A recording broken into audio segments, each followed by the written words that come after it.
Hey everyone, and welcome back to my channel. I'm Emma if you're new here. Hey, how are ya? Welcome.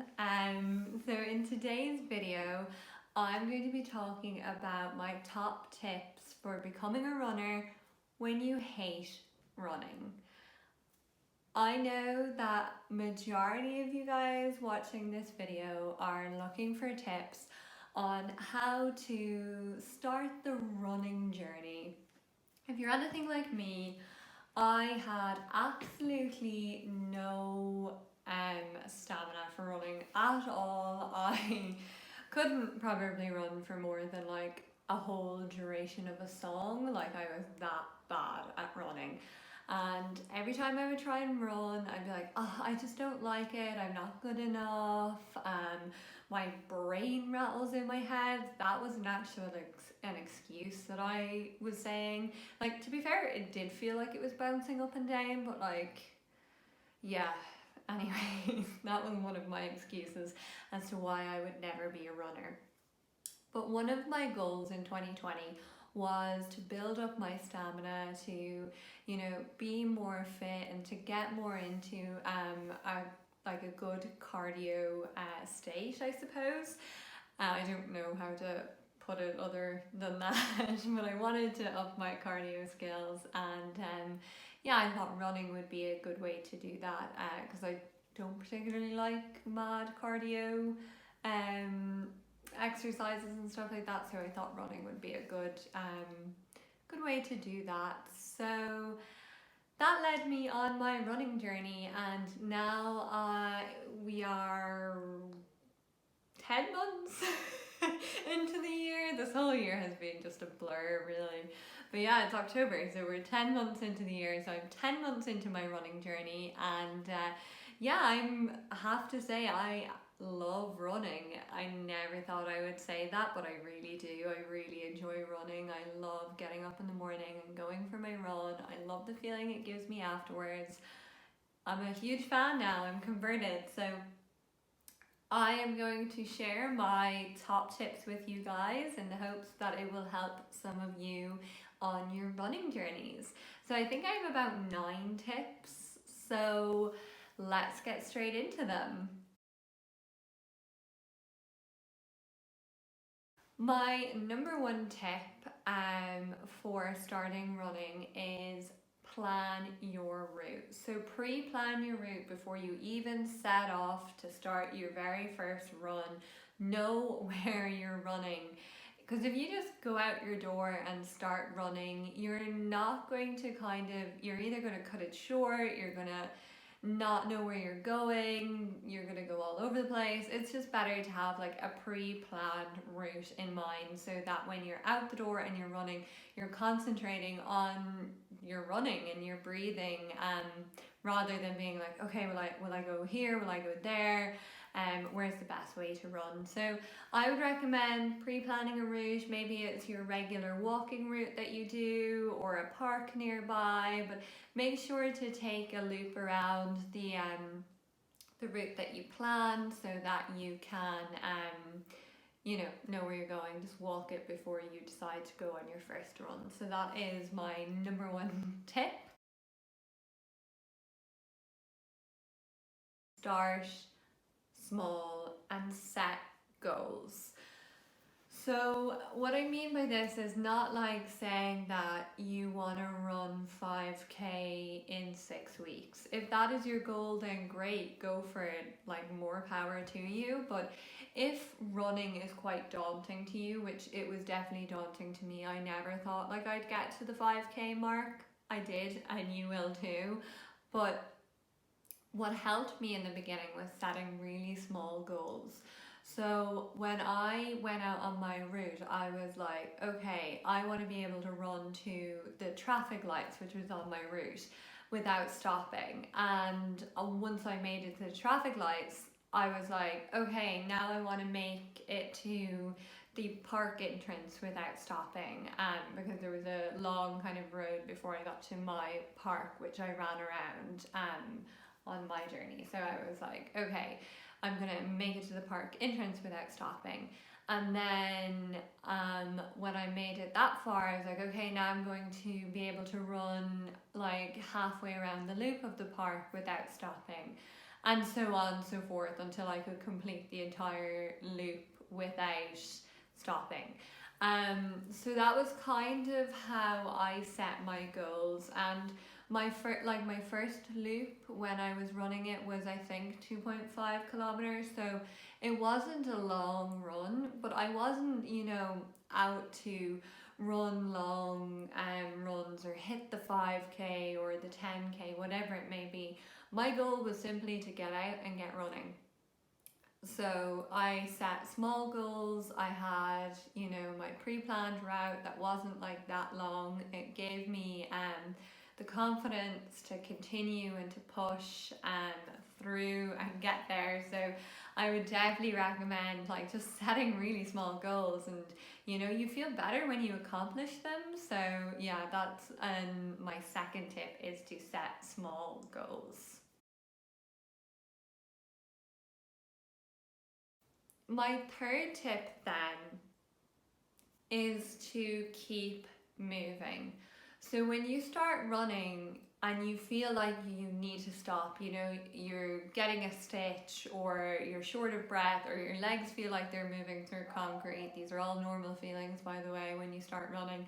But when you feel that need to stop, you're just like, I can't go on, slow down to a walk. Don't just stop to take a breath. Like, slow down into a jog or a walk and just keep moving. It takes a while for your body to warm up when you're running, and if you stop and take a breath and then continue moving, I feel like it's harder then to get back into running. So my top kind of tip for that would just to be keep moving, be it run, jog or walk, just make sure you're moving throughout the entirety of your route.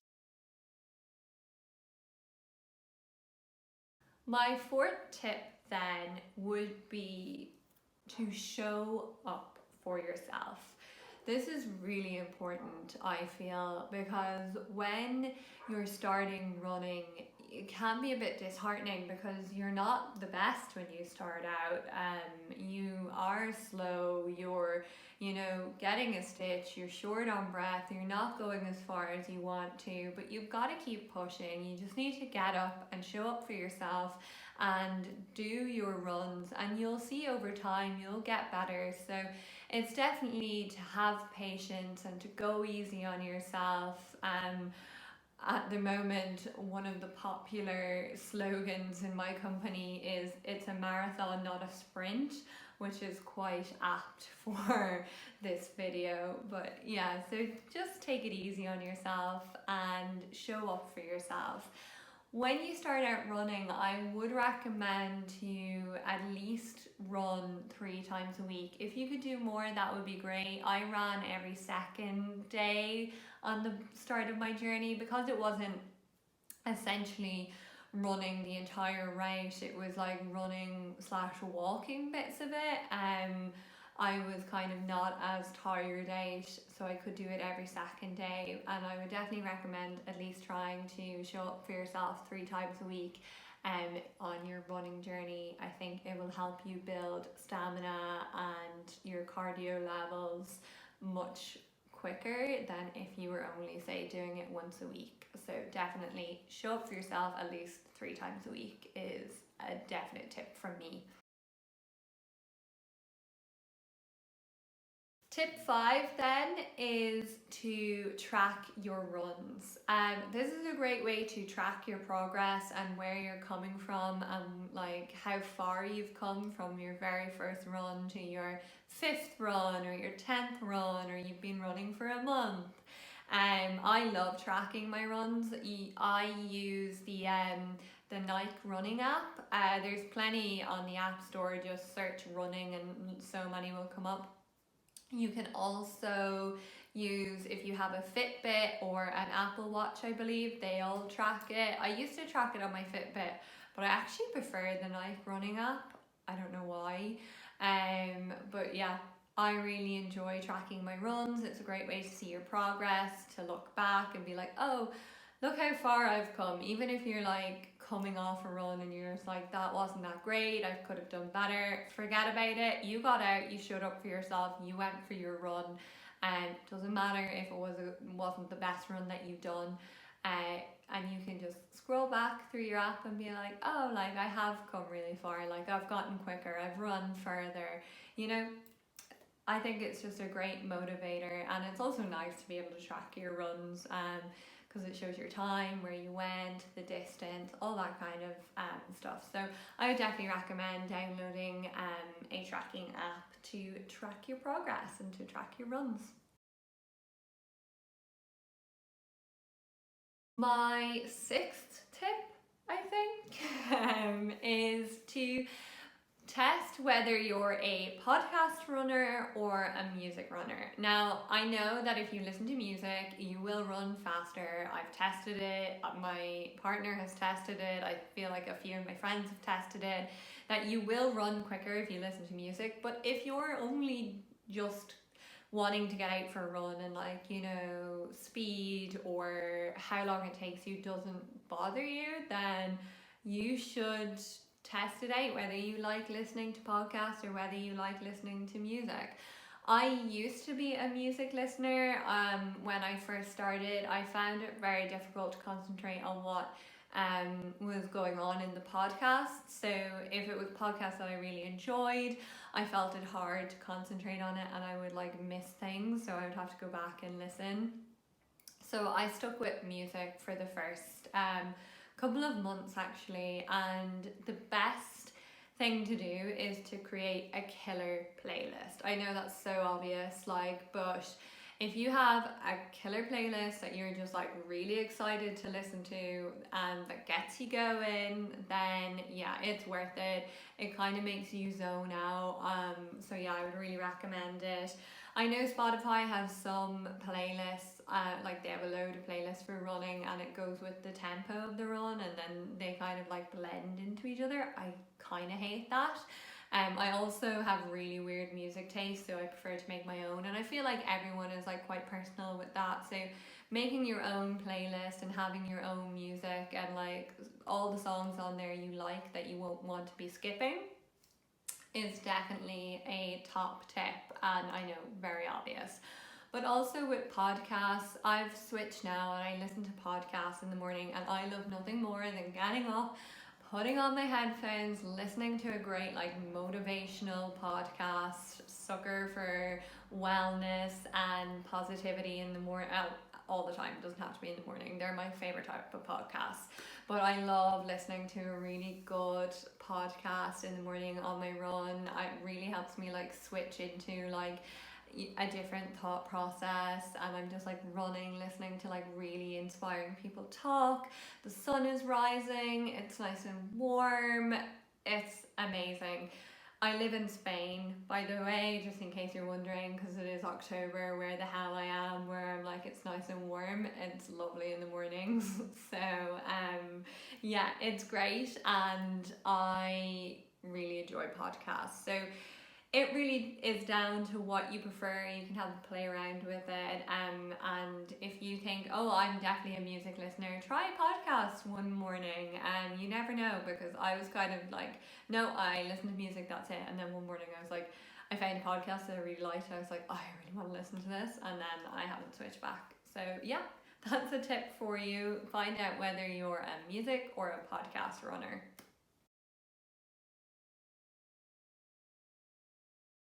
My seventh tip, I had it down as get out and do your run first thing in the morning, but I realised that like not everyone likes getting up in the morning and doing exercise. Like I know I struggle to get out of bed if I'm doing like a workout rather than a run. Because my workouts I really enjoy. I will do them in the like the morning, the afternoon, the evening. Like I'm not a fussy when I work out basically, but I really struggle in the mornings to be like, oh, especially if it's like anything to do with planks. I'm just like, I don't really want to. So yeah, besides the point. that was my tip, was to get out and do it first thing. But I don't know if everyone, like, if that's everyone's cup of tea. So my tip then would be to find a time that suits you. For me personally, it's first thing in the morning.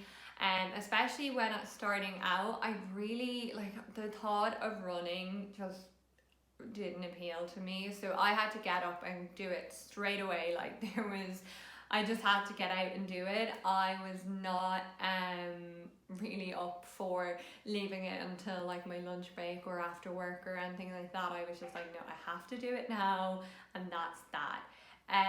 So find a time that works for you and get it done. If you are dreading your runs and starting it, then I would definitely recommend doing it first thing in the morning. Just get it up, get out, get it done. Then you're not dreading it for the whole day. You know, if you're sitting there being like, oh, I have to go for a run after work, like I really don't want to, you will find excuses and you won't go. So get it done first thing in the morning if that is your thought process. My eighth tip then, and this is an optional one because I know it's not for everyone and you might not have a person in your life that wants to either start this journey or is already a runner, but get yourself a running buddy. They are great for holding you accountable.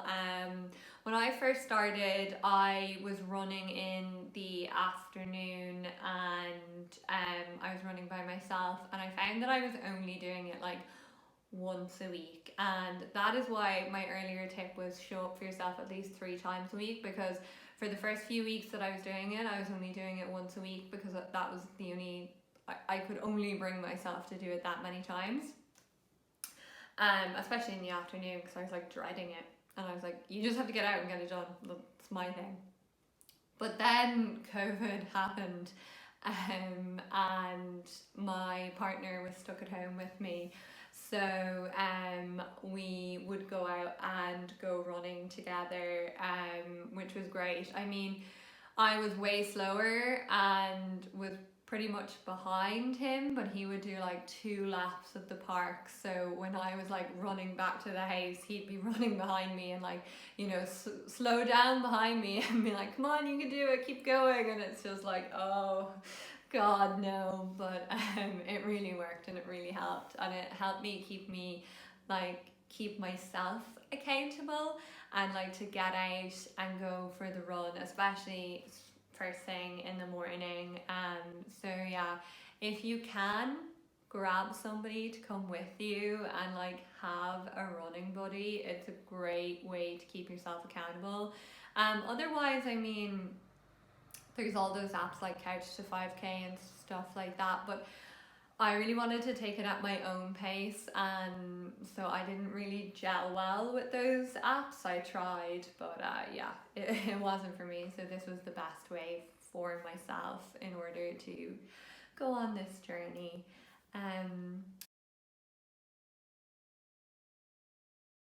My last tip, my 9th tip, I do believe. I wish I had like an even number, you know, 10 tips to become a runner, but of course, no, I only have 9. And that is basically to get good gear. If you're starting out on your running journey, I mean, the only thing you really need is a good pair of runners or sneakers or whatever you call them, because running can be quite strenuous on our joints, so it is quite important to have a good pair of runners when you're starting out on this journey. So that is definitely a must-have when you're starting. But other than that, you just need some space outdoors to get running, and that's all you really need. But also, like, you know, good running gear, like good leggings. I used to have a pair of leggings that I wore and they kept falling down, so that was like really annoying. Also leggings with like zips or pockets, or like a pair of shorts or something for like your keys is really handy. A pair of good headphones. So Bluetooth headphones, if you have them or are in the market for them, they're so handy for running. Like, wires are just like not a vibe. So yeah, I mean, wireless headphones is amazing. I know You can get them pretty cheap on Amazon. Like, you don't need to be going and buying AirPods or any like big expensive products. Just like, you know, some wireless headphones from Amazon and does the job just as good. So I would definitely recommend them. I used to run with my Bose headphones. I don't know if anyone's familiar with like the big noise cancelling ones from Bose. And my god, they were so annoying. They kept like slipping down and knocking my ponytail out. So a goal I had set myself when I was running was, when I run the entire loop that I had set myself out, I will buy myself a pair of AirPods. And when I made the loop, I bought myself a pair of AirPods, and they are the best things ever. You don't even feel like they're in your ears. They're amazing. I love them. Highly recommend AirPods if you're in the market for them, and looking for an excuse. Maybe be like, when I'm able to run my loop or my like 1K or my 5K, whatever your end goal is, you can be like, I'm gonna buy myself pair of AirPods because it's a great motivator. So that is it for my tips on how to become a runner when you hate running. If you've any other tips, please let me know. Leave them in the comments down below. If you like this video, please give it a like, and if you want to see more from me, please subscribe. I'm relatively new to the YouTube community, but I am loving making videos, so I would love to have you along on this journey. And yeah, thank you so much for watching. I hope you found these tips helpful. I'm sorry if you could hear all the dogs barking. I live in quite a enclosed residential area, and everyone has a dog here, so there's constant barking. So sorry for that. But yeah, that's it from me today with this video, and thank you so much for watching.